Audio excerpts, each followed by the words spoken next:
The rain in Spain could be the bane of someone's existence, or maybe not, because the task at hand for the teams markedly different. Destiny's team Liverpool appear, well, on the cusp of greatness, of immortality this season. If they can get by this Villarreal team, take their place in the Champions League final, win it, and count that as one of the trophies they are hunting this season, another one in the bag. But for Villarreal, it is a tall order to rescue something from a season that promised much in Europe, or has promised much in Europe. Disappointed on the domestic end, but there is still a possibility, faint as it may be, for them to go on and crown themselves glorious in this Europe's premier club competition. Good afternoon. Welcome to SportsMax's coverage of the UEFA Champions League. My name is George Davis, captain for the day. I'm the captain on the bench, like the captain in golf or tennis. I'm working alongside a man who has worn the captain's armband at a serious level, the highest level for Trinidad and Tobago, Brent Sancho, who is on FIFA business. I've seen him in his social media posts. He's rubbing shoulders with some very important men and women in the halls of football. And here with me in studio is a man, his stocks rising fast, his footballing brain recognized by the Jamaica Football Federation, and he is Andrew Peart. He is a nurturer of coaches and a man who looks set to play a big part in shaping the country's football for the foreseeable future. Gentlemen, welcome to the coverage of the Champions League. It was 2-0 from the first leg, and that's where we'll start looking back at what delivered us to this point. It is proper, Brent, for me to start with the Liverpool fan among us to ask him, Andrew, did you see anything from the first leg that would cause you as a Liverpool fan to worry about what may happen in the second leg? No, not so much. I'm just interested to see how Unai Emery set up his team. At the end of the last game, he mentioned that he can't wait to get us back in La Ceramica, their stadium in Spain. So their season, or their game model has been pretty consistent right throughout. 4-4-2, solid, counter-attacking football, or trying to drag it down to a pedestrian place and play. But that will work against Liverpool because their game is high tempo, aggressive front foot game. So I don't see much from Villarreal that will trouble us to say overturn a 2-0 deficit. Yes, they might have spells in the game where they might even go a goal up or try to bring the game to Liverpool, but I don't see Villarreal being 2 goals. Brent, did we overestimate the threat that Villarreal could pose in the first leg? Because if we are to be startlingly honest, they were held at arm's length all the way by the Anfield Reds. I think we were probably preoccupied with what they achieved getting there. Of course, a victory against a name Juventus and not necessarily a quality team. And of course, another against a Bayern Munich team that we've seen being very inconsistent this season. So I think that gave a lot of impression that would suggest that they may trouble Liverpool. And I would agree with Andrew. I think one of the things that Liverpool is that Juventus and Bayern Munich isn't is that they move the ball quite quickly. The movement of players is probably the best in Europe, and that meaning moving and shifting around positions. And more importantly, in transition, they're probably the best in world football, both club and international level. So those 3 factors make it almost impossible for Unai Emery to set up any sort of resistance. And I think Villarreal found out the tough way. Yep, Andrew, let's look at Villarreal and what they did in that first leg, because I guess the obvious place to start is that Danjuma seems to have been playing in leg braces, in leg cuffs, not handcuffs. He was muted, couldn't find the ball, his teammates couldn't find him. And at several points during the game, you wondered if Villarreal were playing with a man short. What is it that the Reds did to neutralize Danjuma to that effect? Yeah, I'm happy you approach it from that angle in terms of what Liverpool did, because Villarreal has been getting a lot of flack for, they don't deserve to be at this level. But I think what reached them is that every time Villarreal got the ball to counter-attack, Fabinho was there. So those dangerous passes, Parejo wins the ball and he finds Lo Celso. Lo Celso tries to find Danjuma. The ball doesn't get from Lo Celso to Danjuma. So Liverpool's counter pressing, lose the ball, stop that forward pass quickly. That was dominant throughout the game. And that resulted in Villarreal not getting the chance to move up the field. They want to move up the field through counter-attacks, never worked. So that was the biggest influencing factor that stopped Villarreal's possession game then. Brent, Danjuma did a very good, gave a very good audition of the invisible man on the football field in that first leg. Why is it you think that Unai Emery didn't at one point or the other instruct Danjuma to pull out into a wide position and play as a winger? What is it in the flow of the game you think that prevented the coach from utilizing Danjuma in that manner? Look, George and Andrew, I think he could have played anywhere he wanted to. He still would not have seen the football. As Andrew rightfully mentioned, the first line of press from Liverpool makes it almost impossible for any service for anyone at that matter. And that's why they're one of the best teams in world football. They just don't allow you to play that forward pass. And even in a counter-attacking sense, they just don't do it. And I think that game could have gone on for at least 2 weeks and he probably still wouldn't see the football because that's the way Liverpool play. And I think they'll find it very, very difficult. A lot of people are talking about, of course, Villarreal can be a bit more expansive, but you need the football to do that. And if Liverpool is obviously putting a very stringent counter press on you as soon as you win it back, it's virtually impossible. And I think that's the difficulty for Unai Emery going into this one. Do you throw more numbers forward and leave yourself exposed, less compact, and open to of course, everything that is good about Liverpool in this second leg? Thiago Alcantara ran the first leg, ran the show in the first leg alongside Fabinho, Andrew.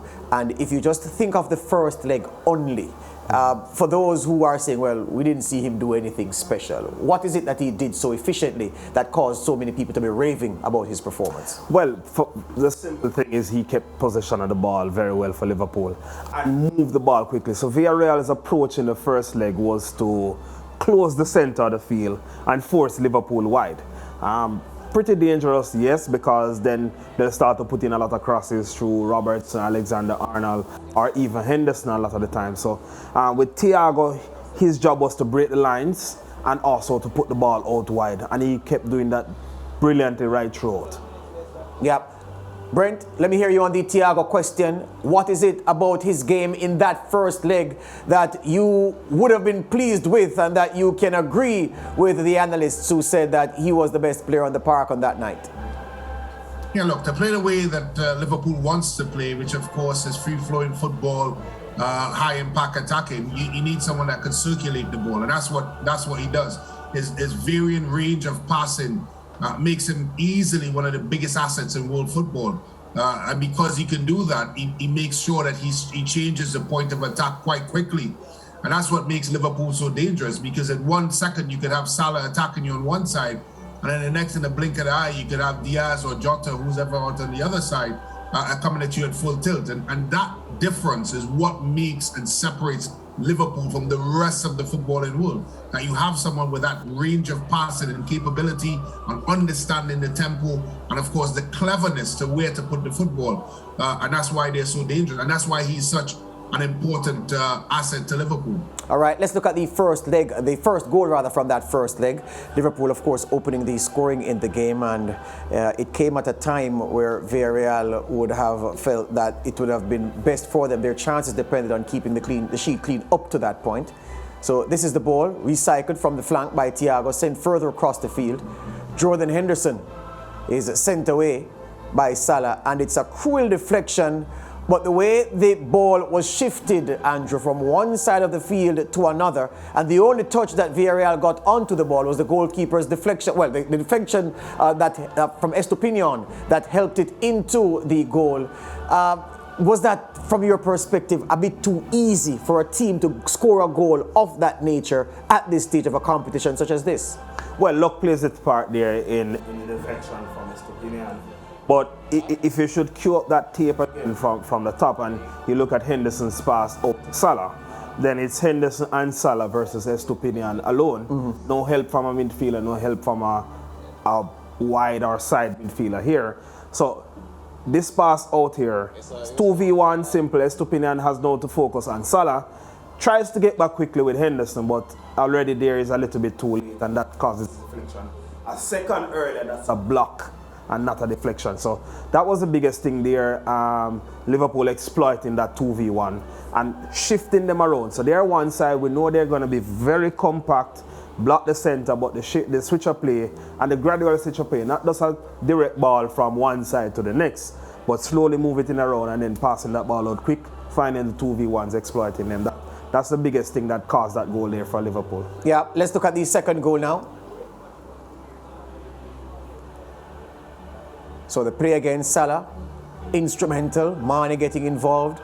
Trent will find Salah, and then he'll find Mane with this pass. Brent, it looked simple from the run of play, but when you looked at the timing of the Salah pass, the run by Mane, and you realize that this is what the top class players do. They make the difficult things appear very, very simple. This appeared regulation, but this needed precision, Brent, and then it needed someone to be aware of what the goalkeeper would do and defeat the goalkeeper.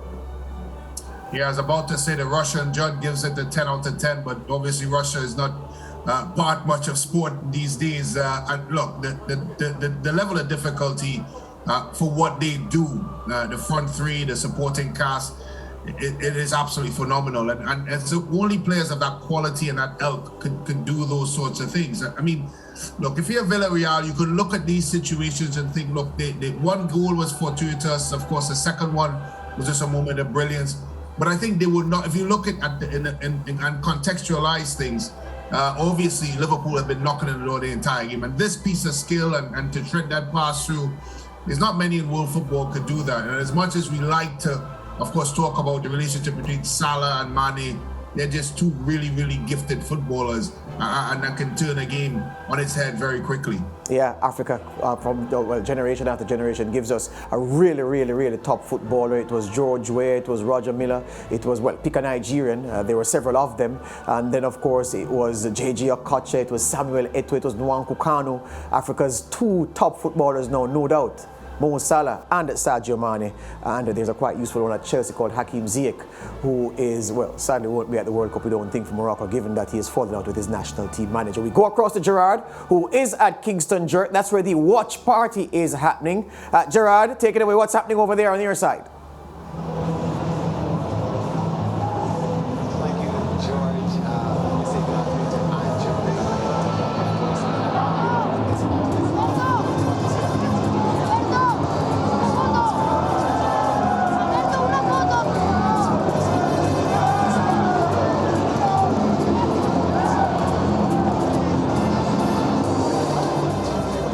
Yeah, I don't think we're hearing Gerard quite clearly.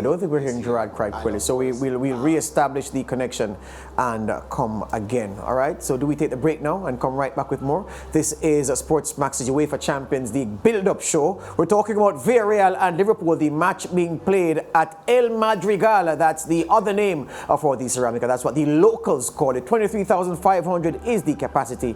We heard that there was torrential rain for much of yesterday into today, and one hopes that the weather would have held for us to enjoy another brilliant football game. Much more after these.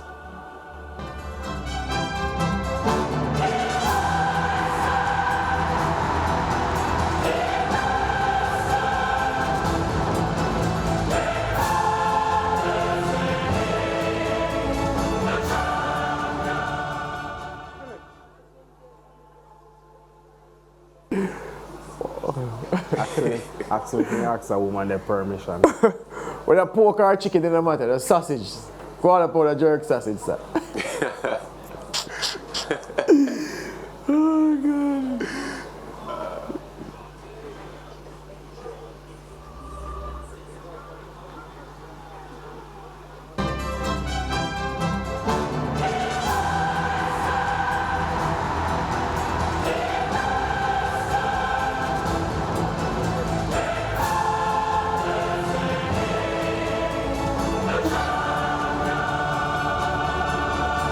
Welcome back to SportsMax's coverage of the UEFA Champions League, building up to kick-off in the second leg between Villarreal and Liverpool from El Madrigal in Spain.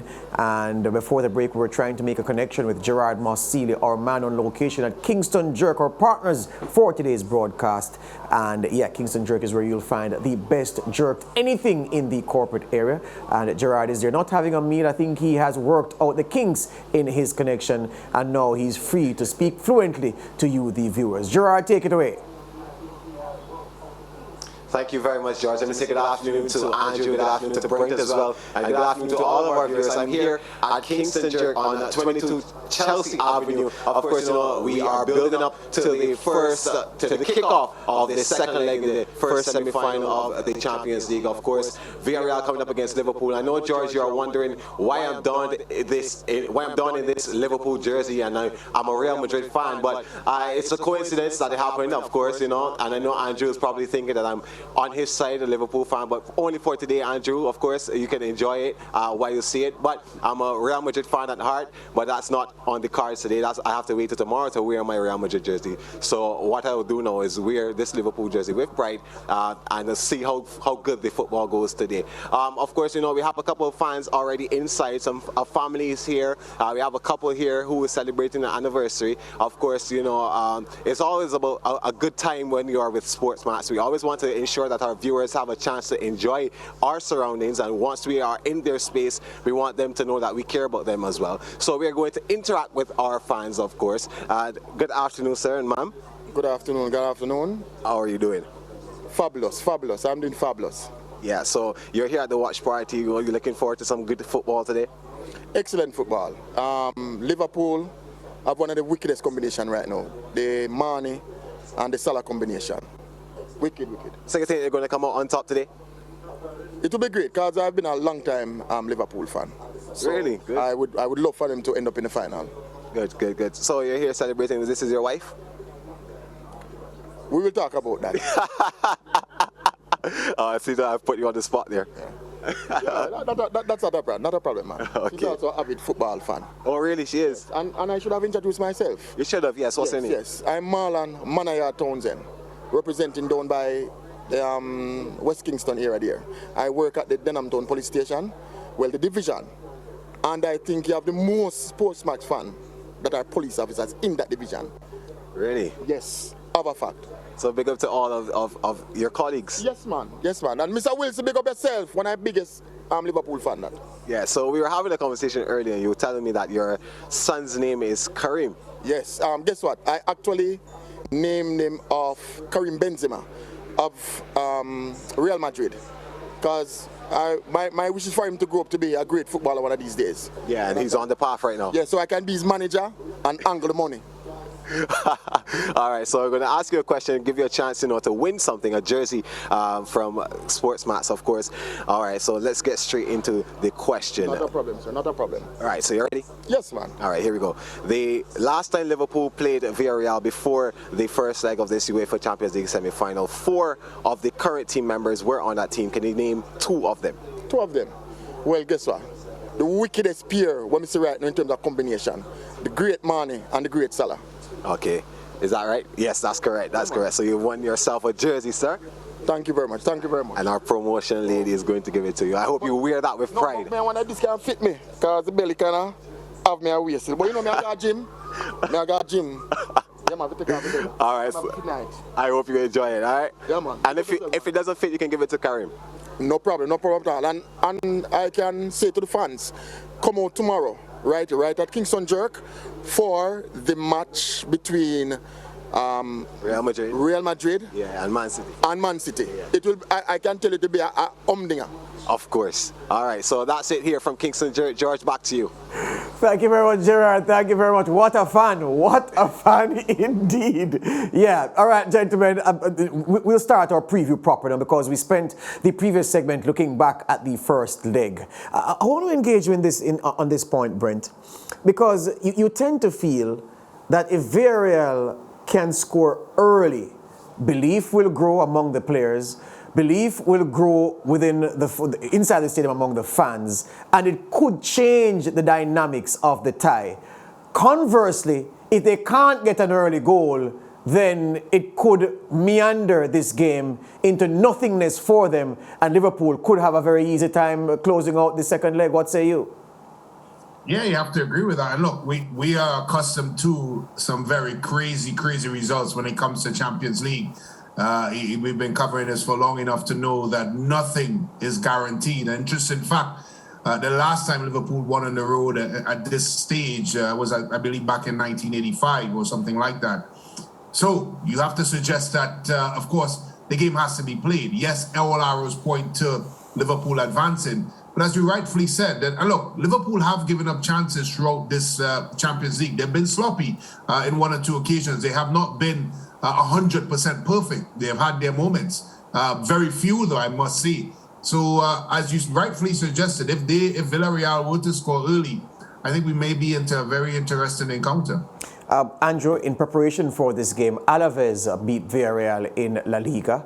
It was a much changed team, though. The bulk of the starters from that first leg defeat at Anfield did not play in that Alaves game. A couple came off the bench. The point being made is this. What is it about what Liverpool did to Villarreal in that first leg that made Villarreal look so ordinary? Because here's what is true.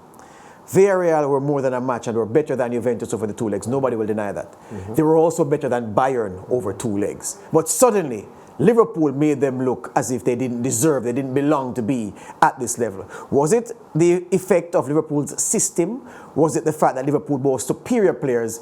And please don't say it's a combination of both. No, I wouldn't say that the cliched response is there. What I'll definitely say is it's the approach. How Liverpool approach the game is key player for Villarreal is Dani Parejo. Yes. He starts every play, he dictates the tempo of the game. As I mentioned before, he pretty much plays the game at walking pace, and he was stifled throughout the game. So there's no link-up play starting from him, there are no counter-attacks starting from him. And every time you look at even Paul Torres, the left centre-back for Villarreal, every time he had the ball, he was under pressure as well. Lo Celso was that link player between the defence and the midfield and attack. They tried to put him under as much pressure as possible. So stifling those key players was really the key to making Villarreal appear an ordinary team. Beg your pardon, Dani Parejo, for instance, Brent, I've not seen him give the ball away as cheaply as he did in that first leg, because he was hustled and harried every time he had possession. And then, poor thing, when he picked his head up and looked, it was only Danjuma up front, and Danjuma was always well marshaled by the Liverpool defence. I always thought, Brent, before the first leg, that the absence of Gerard Moreno would have been crucial, because Villarreal don't have a well of talent to dip into. It's a small core, and they're difference makers. Maybe one or two in the team are difference makers. Moreno is one of them. He returns today, Brent Sancho. Can that be the fillip that Villarreal needs to make a real fist of this second leg? I'm not sure if it'd be a fillip, but I think it may be at least a glimmer of hope for Villarreal. As you rightfully mentioned, it's a team of not many.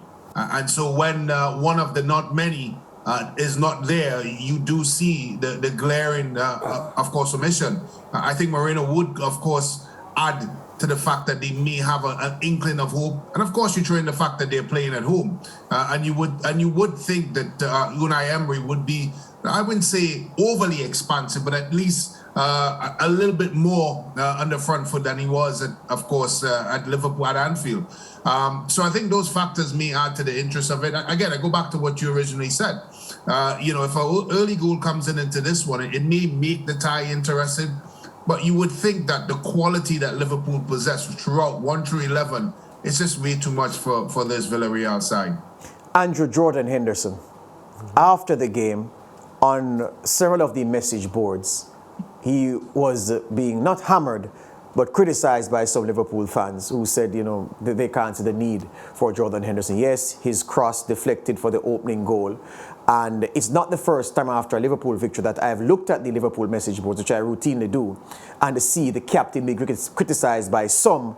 The rest will defend him and say, look, he is working well as a cog in this club system. His tactical importance, his presence, is he there as a difference maker? Is he there as a facilitator? is he needed in this Liverpool team? So you look at it from one or two angles, position versus role.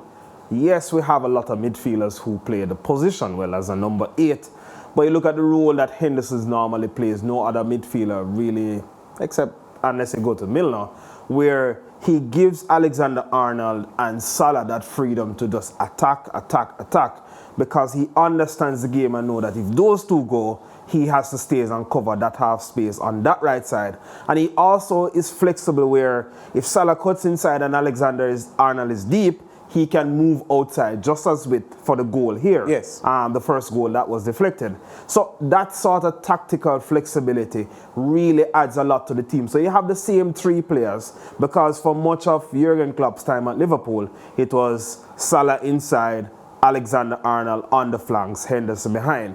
The same 3 players exist, and they now just have different roles. Salah is staying wide sometime, Henderson moves through the middle, Salah comes inside, Henderson goes out. You see Alexander-Arnold playing like a midfielder this season. So that sort of tactical flexibility adds a lot. And you can't count out the leadership qualities of Henderson. Yes, leadership is not something you can quantify easily, if any at all, for the most part. But what he adds to the team is just inspiring, and allows the team to really play, because he keeps everybody accountable and drives, and that allows the team to drive forward. Brent, at this stage in a competition such as this, you want all your senior players to be on their game. You want your players to transmit a sense of confidence and assuredness to their teammates. And I say that to say this: I didn't get that vibe from the Villarreal goalkeeper, Geronimo Rui, throughout the first leg. Brent, the man couldn't catch a tennis ball. Every ball came to him, no matter the power at which it was hit, it was palmed away, pushed away. He seemed reluctant, and you got the sense, Brent, that he was nervous in the back, and these nerves were transmitted to the rest of the team. As a coach, how do you ensure that one of your senior players doesn't transmit this kind of nervousness throughout the rest of the team, and that they start on the front foot, they start solid to give the team that confidence towards getting the job done?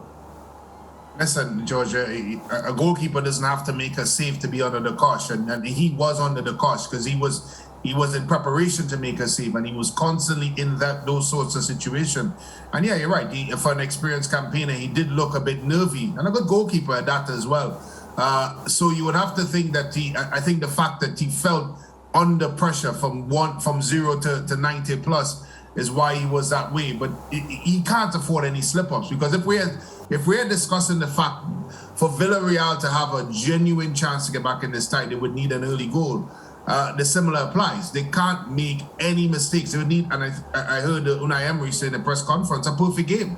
And a perfect game means that their goalkeeper has to be on his wits end throughout the 90 plus minutes, and he can't be, of course, as nerve-wracking as he was in the first leg. Yeah, Andrew, the point is that Liverpool have so much talent, so much quality, that they don't need assistance scoring goals. And as fate would have it, fate is very cruel. It was them, Liverpool, who got lucky with the deflected goal. It wasn't Villarreal who hit a shot that deflected off someone and went in. And they would have loved to get that luck to help them over the line. I say that to say that people make much, as we ought to, of Unai Emery's tactical acumen, because we've seen it at play game after game, season after season, especially in European club football competitions. Tactically, what is the way forward for him to unsettle this Liverpool team to the extent that the resources he will deploy today can exploit those loopholes? So you mentioned earlier with Gerard Moreno, from he trains, then he should be included from the start. With him being in the team, then we can expect more movements to the flanks on the transitions from Villarreal's defense to attack, rather than the straight through the middle, where they had a lot of problems in reaching that outlet player. So we can expect Gerard Moreno to pop up on the sides, keep the ball, get more persons forward. And they have to play with a little bit more intensity, because anything less than that, then Liverpool will have an easier time of handling the game. All right, let's look at lineups now, gentlemen. Brent, I'm going to ask you to assist me with the Villarreal team in terms of what the setup is. Let's go. We expect Rui in goal, Geronimo.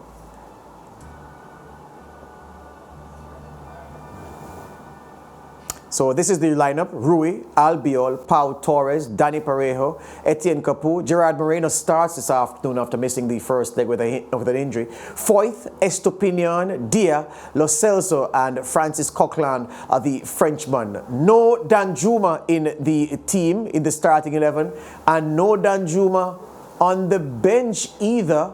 So no Danjuma in this game at all for Unai Emery, Brent. How do you read that one? Well, you'd have to suggest it may be an injury. That's the only thing you can think of. He's been an outstanding contributor for Villarreal throughout the season. I dare not think it's a disciplinary issue. But as we discussed, a solid 4-4-2. Obviously going to a 4-5-1 defensively, trying to be compact. For them to be good in this game or play a perfect game, they have to be brave on the football. But he has to be exceptional today. And of course, I think if that is to happen, then maybe we could have discussions about what could possibly happen with the result. But until then, as I said, and as we've said throughout this broadcast, it's a tough hill for Villarreal to climb. Andrew, quickly, no Danjuma first leg. Well, no Moreno first leg. Villarreal looked short. This week they have Moreno, but no Danjuma. Do they look short just the same? I can't say from this position. Remember, Dia was the one who had, I think, their only shot on target, so that could be a good sign for him.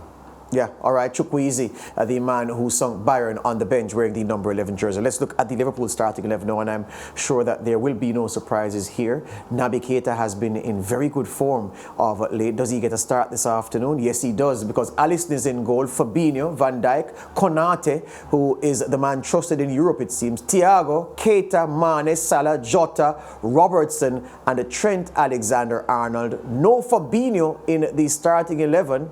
And yeah, he's on, well, if you look at the substitutes bench, Jordan Henderson is there as well. Luis Diaz on the bench. What make you of the starting 11? Fabinho is there in the starting 11. Beg your pardon, I was looking for Jordan Henderson, the man we just spoke about. So no, Henderson is the point I was making. He doesn't start today. Keita comes in. You agree with that change? Expected, yes, because maybe Jurgen's club thinking is first leg Henderson we need that intensity. We need the team to be accountable and don't slip. This leg, now we're 2-0 up, then you can afford to play your ball players, Thiago, Naby Keita in midfield. So this is expected, and as expected also, Sadio Mane through the middle as a centre forward. All right, predictions. Let's start with you, Brent. What do you say about this game? I think 2-1 to Liverpool. Andrew? 2-0 Liverpool again. The man says Liverpool will keep 2 clean sheets in the two-way semi-finals against Villarreal. They're ready for us at El Madrigal. Let's go across to our commentator.